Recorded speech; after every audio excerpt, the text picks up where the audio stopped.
Coming up, area Fortune 500s and cities begin collaborating on service and efficiency to residents. A Norfolk boxing coach held on CNN, and catch the nickel tour of the Norfolk Airport with your city council. These and more positive stories from Lake Taylor to Lafayette Shores on this edition of Norfolk News Now.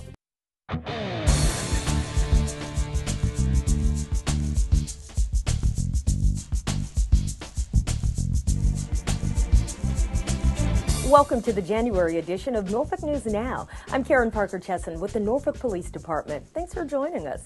The chief executive officers of the region's Fortune 500 companies and the mayors of the three largest Southampton Road cities are teaming up to explore how the region could benefit from potentially sharing public services. This joint public-private venture combines the business expertise of the top executives from Amerigroup, Dollar Tree, Huntington Ingalls, Norfolk Southern Corporation, and Smithfield Foods with the municipal government leadership in Chesapeake, Norfolk, and Virginia Beach. Their first order of business is to analyze integrating services to reduce costs while providing the best quality.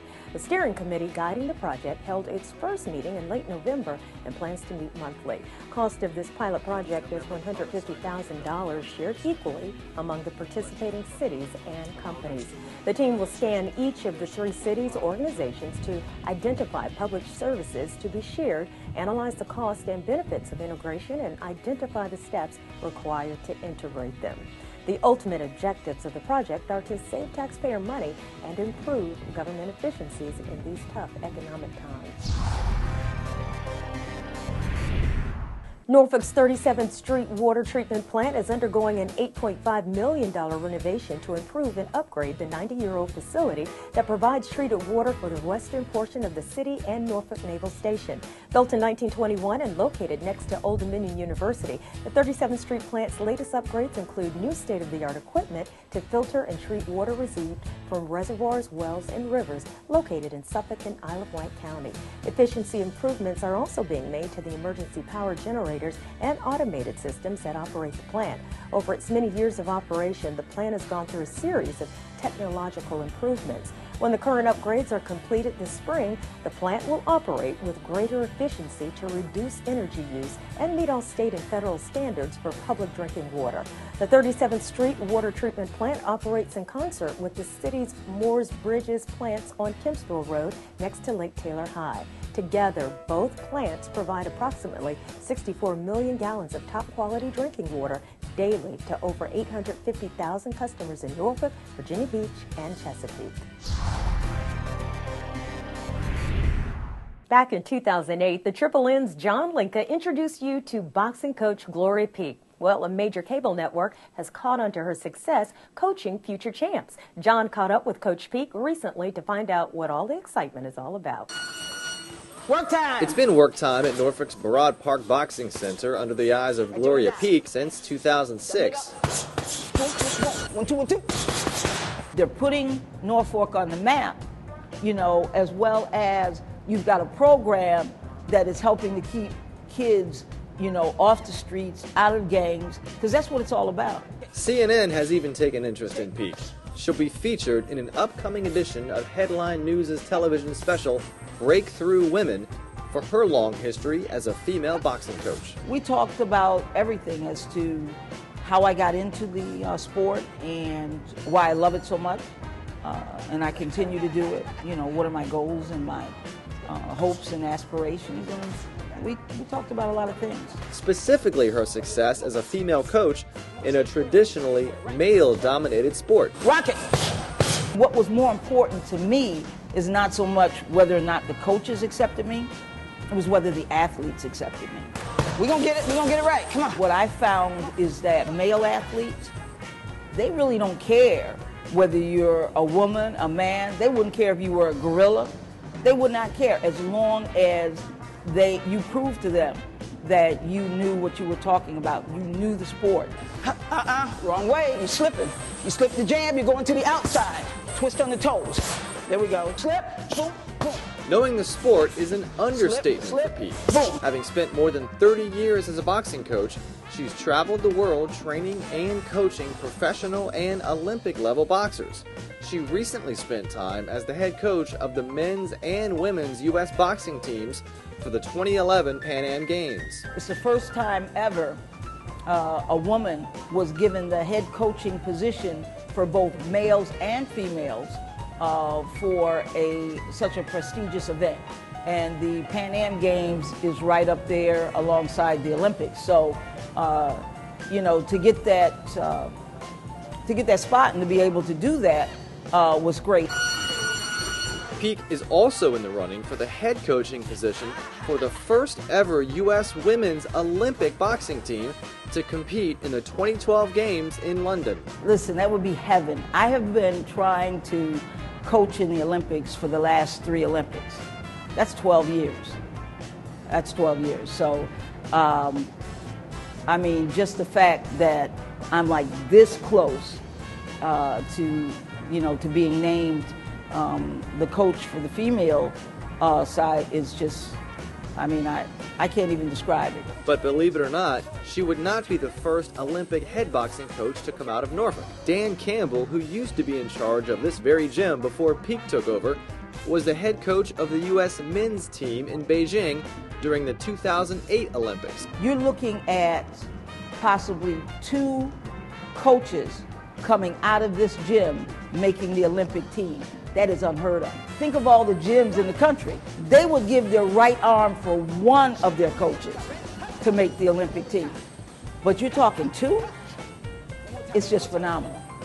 It's phenomenal for a city to have 2 Olympic coaches. Most cities don't have any. But you're talking about 2 coming out of the city of Norfolk and out of this gym. She'll find out on February 19th whether or not she got the head coaching position. Regardless, Peek's love of boxing and love of her athletes, both in and out of the ring, will never change. Okay, let's go! When I get a call back from my boxer saying, Coach, you know, I've been teaching for 12 years now. I have a son and a daughter. I have them boxing because of so much that I got from the sport, and I'm trying to give back. What you gave me has been with me for my entire life and will continue to be with me. That's what keeps me here. For Norfolk News Now, I'm John Lincoln. Rotate! The biggest sporting event of the year for Norfolk Police and Norfolk Fire and Rescue is back. It's the Guns and Hoses hockey game at Scope, and the teams are fire rescue versus law enforcement. This is the 4th year for this contest, and it's getting bigger. Last year it was open to the entire region, so fire and police personnel from all over came to play. This year they're looking to break 2,000 tickets sold.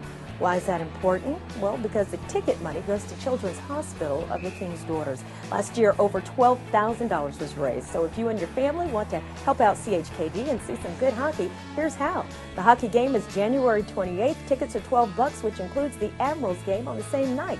Yep, 2 hockey games for 1 ticket. All on the evening of January 28th at Scope.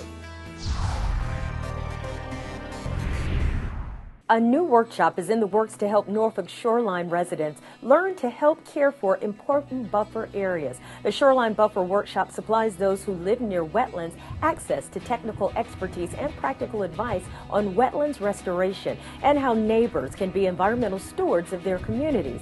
Citizen volunteers as well as city staffers host the workshops and help participants understand how to care for buffers and how to help the city restore buffers. Buffers are especially important for Norfolk. They clean our water and they also help with flood control. With more than 5,300 hydrants located throughout the city, chances are good you've seen the Department of Utilities hydrant maintenance crews inspecting, maintaining, and flushing at least one. The maintenance team is busy year-round making sure the hydrants are functioning properly and can be relied on in an emergency. Crews inspect the overall condition of the hydrant, check the valves, and make sure there's adequate pressure for firefighting. Some facts you may not have known about your city hydrants. Tops of the hydrants are color-coded to let firefighters know how much pressure is available. The hydrants are usually spaced about 1,000 feet apart. That distance ensures firefighters can reach a fire with the amount of hose they carry on their trucks. Throughout December, the weather outside wasn't too frightful, but city crews got together to make sure they are ready when Mother Nature is. The Departments of Public Works and Emergency Operations met to review the city's snow and ice removal plan and to clarify roles and responsibilities during a snow event. The city has 20 dump trucks to load plows, 20 plows, 17 chemical spreaders, and 2 salt domes that can hold a premixture of salt and sand. The truck behind me there is a combination truck, has a salt sand spreader on the back, standard 10-foot snow plow on the front. We have 20 of those units that are currently ready to go. Since we're a multi-unit division, the street crews are using the trucks currently, but within a matter of a couple hours, they'll put on the spreaders, they'll load them up, put on plows when they're needed. So everything's ready to go.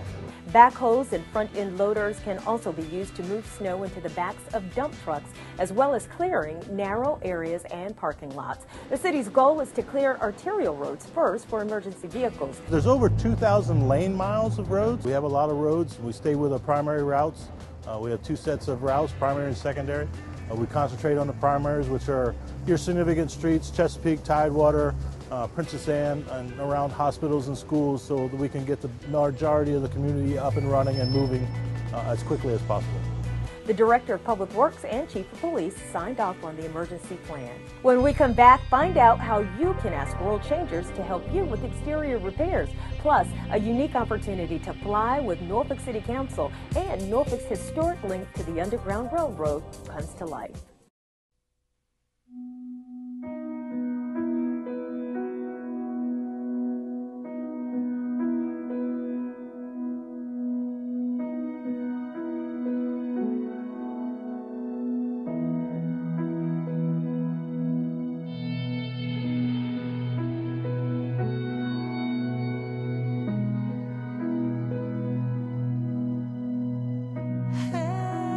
Every year, mothers lose their babies to gun crimes.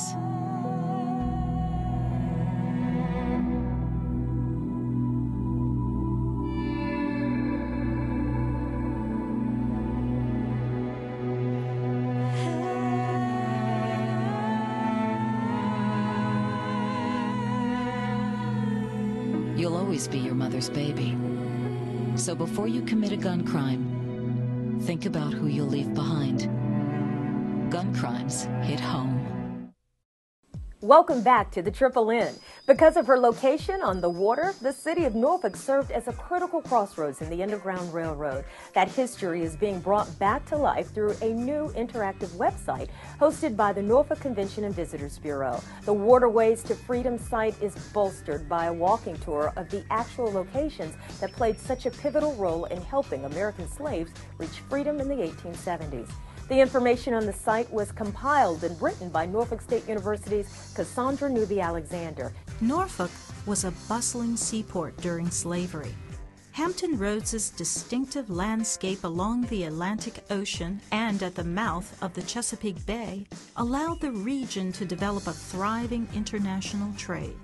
Tobacco, corn, wheat, pork, naval stores, and other goods and products produced in the hinterland by slave labor arrived at the Norfolk wharves for transshipment to northern ports, the West Indies, and Great Britain. Numerous cargo ships docked at the local wharves brought a wide assortment of trade goods. At the same time, its extensive waterways and marshes also provided enslaved people with unprecedented access to the countless vessels that plied as shipping lanes. To view it, go to visitnorfolktoday.com and select Waterways to Freedom from the Tour Norfolk menu on the right, or just Google Waterways to Freedom. The city is holding a workshop for homeowners interested in getting help from World Changers volunteers in repairing or improving the exteriors of their homes. World Changers Norfolk is a partnership between the city and a ministry of the North American Mission Board of the Southern Baptist Convention. The program provides exterior repair and improvements for free to low and moderate income homeowners. The volunteers come for 1 week during the summer. Homeowners who would like to apply for help through the program should plan to attend a workshop on January 25th at the Workforce Development Center at Ward's Corner. Homeowners must meet certain criteria to qualify for help, including living in the home to be repaired, up-to-date property taxes, and homeowners insurance, and an income 80% or less than the median income in your neighborhood, though exceptions may be granted in cases of financial hardship like major medical bills. Governor Bob McDonnell has recognized city employee Denise Byron for her leadership in continuing the success of Virginia's prisoner reentry program. The program assists nonviolent offenders as they reenter the community.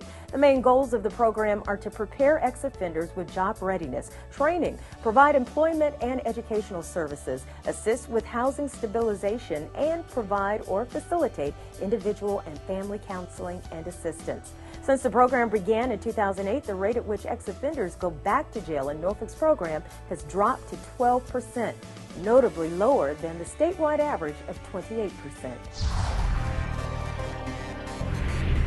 Starting this month, Norfolk residents will be able to use the track at Norview High School for walking and running. The track will be open to the public from 6 to 9 p.m. on Tuesdays and Thursdays. Recreation, Parks, and Open Space staff will be at the track during the public use times, and track use is contingent on Norfolk Public Schools events, which take priority. Sharing the track is the first step in a pilot program between Norfolk's Department of Recreation, Parks, and Open Space and Norfolk Public Schools to share facilities for public use. Future partnerships may also include school gymnasiums and auditoriums to be used for athletic and community events. Public use of the track is also a key component of Norfolk City Council's priority of establishing safe, healthy, and exclusive communities by providing increased spaces for Norfolk citizens to live, learn, work, and play. It was field trip time once again for members of Norfolk City Council. Last month, the council got a behind-the-scenes look at Norfolk International Airport. The Triple N's John Linka has all of the sights and sounds. State did an economic impact study just last year, and Norfolk International generates over 10,000 jobs using the multiplier effect, again as of 2010, generated over $341 million in payroll and over $1 billion in economic activity. So we are a major economic engine for the city of Norfolk. Now, when I tell you that we don't cost you any money, you might wonder where we get our revenue from. Again, we don't get tax monies to operate, maintain, or to develop the airport. All of that money comes from the people that use this facility. Parking actually generates about 40% of our revenue, so we're very careful to take care of our parking. Many of you might have seen the latest development, which is some site improvements, getting ready for a fourth garage when that's needed. Right now in this economy, we don't think that'll be needed for a couple of years, but that could change. Main thing is we're ready for it if and when needed. Rental cars generate about 20% of our revenue, so another very important part of the revenue stream. Our concessions, and this is basically our master concession, Hudson News and Gifts, HMS Host, which operates all of our food and beverage, generates an additional 10. The airlines and their rents and charges and landing fees generate about 15. So I'm occasionally guilty of telling the public that we really don't need the airlines when it comes to generating revenue. We could do probably just as well without them. But the important thing is, if you use the airport, you pay for the airport. If you don't use the airport, you don't pay for the airport. We're going to basically drive around the entire periphery of the airfield. For an airport our size, we have a fairly small airfield of about 1,300 acres. Air cargo facility here is operated by a third-party entity. They're known as Aeroterm. They operate a number of these at several other airports. Air cargo is down in the industry. It's been flat here for the last several years. First 9 months of this calendar year, it was actually up 1%. Last year was up a little more than that, but we were actually down about 6, almost 7% in 2009. So it's been a bit of a roller coaster, definitely impacted like everything else by the economy. I think the important thing here is that we are served by the two major freight carriers, FedEx and UPS. They both do a great business here. Although I will tell you that in many, many cases, when you send something by air, it ends up being shipped by truck. So even though you may pay the airfare bill, a lot of airfare today goes by truck. A lot of truck traffic between us and Richmond and us in Raleigh and some other close-in facilities. One of the reasons we were able to attract Southwest and keep Southwest is because we're a low-cost airport. One of the things that we are trying very hard to do in this economy is keep our costs down. There's been a lot of consolidation of the airline industry, and Southwest elected to acquire AirTran. I was summoned down to the mayor's office, and the mayor said in no uncertain terms, we will keep Southwest, do whatever you need to do, and I made sure that we kept that promise. Inclement weather is not an airport's friend, by the way, and that's why I want to include this on the tour today. Any kind of frozen precipitation on the airfield is not good news. Safety is our first consideration in all matters, and so an airport's ability to clear contaminant from the airfield is very important. I don't know how many of you remember the blizzard of 1980. We had 47 inches of snow that year. It was so bad that the governor declared a state of emergency, closed the interstate, and basically state shut down. We weren't prepared for that, but we kept the airport open during that entire time. I want to finish that, but these snow plows and brooms that you're seeing are state-of-the-art. These came as a result of that storm because I walked out and said, we ain't doing this with no equipment again. We need equipment. We got the people, we got the dedication, we got the training, we need equipment. All these snow plows, all these brooms, everything you're looking at allows us to plow, broom, clean our main instrument runway, which is 9,000 feet long, 150 feet wide, in under 20 minutes. So that's a 2-mile stretch of pavement. And Mal Branch, another commissioner now, he drove the George Washington. He's an aviator. Probably he appreciates this more than some of you. But a 2-mile stretch of pavement, 150 feet wide, he's shaking his head no, but he does. Take me at my word. To clear that down and back, 20 minutes, not only clear it of ice and snow, but to put down anti-icer and de-icer is a big deal. During the storm of 1980, when the governor declared a state of emergency, they closed interstates, and you could be fined if you were caught out driving without 4-wheel drive and a need to be outside. And the city called up and they said, we want you to close the airport. And unfortunately, before the city called, there was a ball team in town that was very unhappy that their flight had been delayed. Again, 30 inches of snow. Couldn't understand why the flight was delayed. I wasn't too excited about that because I've been here for 3 days and I was tired. But then Norfolk General called and they said, we have some human organs here. And if we don't get these organs out today, there are some people that are going to die. And we don't want to send the ambulance out, 4-wheel drive, it's got a track, without your guaranteeing that this corporate jet can get out. And our staff said, send it. And then for the first time and only time in my history at this airport, I defied the city and said, we ain't closing the airport. I should say this, and it's the only time that I'm going to admit to it, defying the city in front of Norfolk City Council. We kept the airport open, and the very next day the governor flew down to survey the Hampton Roads area only because the Norfolk airport was open. So we won 2 snow removal awards that year. I went to get one in New England, and they couldn't understand why a guy from Southern Airport was even up there. I was very uncomfortable sitting at the bar telling them what I was doing there, had my drink, collected my award, and I flew home. This is a very important facility. The guys that operate this are top-notch people.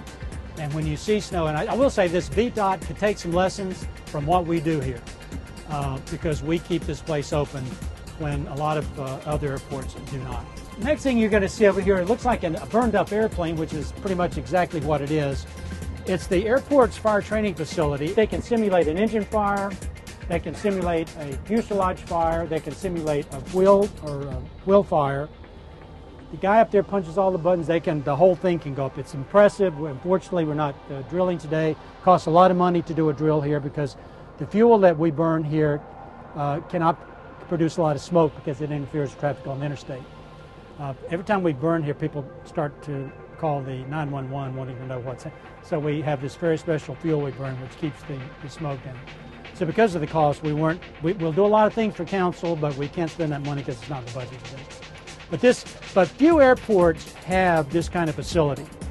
If there's an accident on this airfield, the first fire truck that's dispatched has to reach the midpoint of the furthest runway within 3 minutes. All the other equipment has to be on the scene within 4 minutes, because with an aviation fire, time is of the essence. Next stop is Norfolk Tower. How many of you have been in the tower before? Knockdown 3054, roger, runway 23, taxiway Alpha, cross 32, Fox Drive for the intersection block. Charlie Hope. Yes, this is local control. This person controls the airspace around the airport, 1,000 feet out to 3 miles, and the runway. The person next to is ground control. They can control the traffic, the airplanes, the vehicles on the airport proper, up to and hold short of the runway. Jet 573, roger, follow the beach jet, runway 23, Alpha, cross 32 to Fox. This person here's clearance delivery. He leads the clearances to the airplanes, where they're going, how high, how fast. This person takes care of that issue.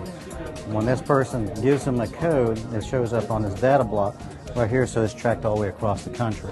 Delta's right out this window. He's going to turn and come right at us. When he turns his light into us, you'll be able to see him. Somewhere between 4 and 5 miles, you'll pick up his light. That's Delta 2148.